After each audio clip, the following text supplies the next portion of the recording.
પીએમએ ભેટની આપી છે શુભકામના। મનોજ ભિંગોર નામના ચિત્રકારે બનાવ્યું રામ મંદિરનું ચિત્ર। સુરતથી નીલગિરી ગ્રાઉન્ડ આવ્યો હતો આ ચિત્રકાર મનોજ। પગથી તૈયાર કરેલા ચિત્રની પીએમ મોદીને ભેટ આપી હતી। બંને હાથ ન હોવા છતાં અદ્ભુત ચિત્ર બનાવે છે મનોજ। પીએમ મોદીને મળીને મનોજ ભિંગોર ભાવુક થયા હતા।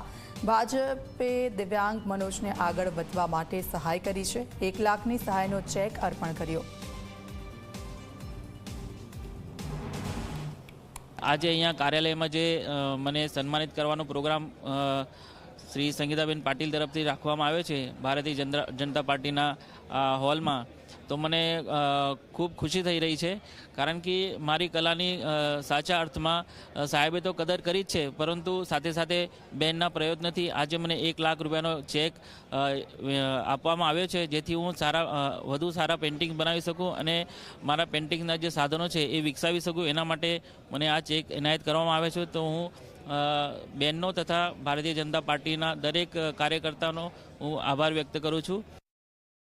તમે બનાવેલું આ જે ચિત્ર છે એ પ્રધાનમંત્રીશ્રીને આપવાની કોશિશ કરીશું। જે આપ જોઈ શકો છો, આપે મીડિયામાં એની નોંધ લેવાઈ છે અને એ જ વસ્તુને ધ્યાનમાં રાખતા આજે ભારતીય જનતા પાર્ટી સુરત મહાનગર તરફથી એમને 1 લાખ રૂપિયાનો ચેક અહીંથી અર્પણ કરવામાં આવ્યો છે કે જેથી કરીને વધુ સાધનો વિકસાવી શકે અને વધુ સારું રોજગારી ઉપરાંત એની કલાને વિકસાવી શકે એ આશયથી આજે એમને આ મદદ કરવામાં આવી છે। પાટીલ સાહેબે બી એમને કીધું કે ખૂબ સરસ પેઇન્ટિંગ છે અને સાથે સાથે પાટીલ સાહેબે એવું કીધું કે એમને સન્માનિત કરવું જોઈએ, એટલા માટે આ કાર્યક્રમ અહીંયા રાખવામાં આવ્યો હતો।